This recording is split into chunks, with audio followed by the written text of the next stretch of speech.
Sa Bacolod City, mga barangay nga mapasakop sa street and arena dance competition, 7 na lang sa buong tuig. Pila ka mga barangay nga nag-back out, nagpasa. Yaring balita nga itong gitutugan. Ang naandan nga malapit 20 ka barangay nga nagapasakop sa tuigan nga Master Street and Arena Dance Competition ang nahimo na lang pulo sang tinalikdan nga 2023. Kag sa bunga tuig, 7 na lang ang magapasakop. Sunod sa pila ka mga barangay nga wala nagpasakop sa bunga tuig, magatutok sila anay sa mga proyekto sa barangay.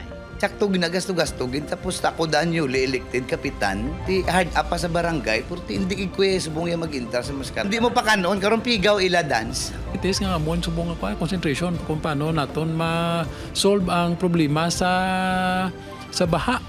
Ang problema sa aton mga drainage system ti da gina-maximize naton ang aton nga effort. Mayaraman kung tani makuha ang pondo ang Barangay Mansilingan apang health services kag disaster preparedness kuno anay ila asikasuhon sa baylo nga maggasto sa kompetisyon. Sunod naman sa alkalde, nagpabuyan-buyan ang pila ka barangay sa liquidation. Rason nga wala madala nga matagan sang subsidy. Miskin friend pa na, ti ano imonta. It's either hindi tasla hatagan or hatagan tasla kag mapriso ko. So, well, may requirement kita for them to liquidate. Kung ma-liquidate nila, they can join next years. Opo, Kiril Casillo, Adrian Priatos, One Western Visayas.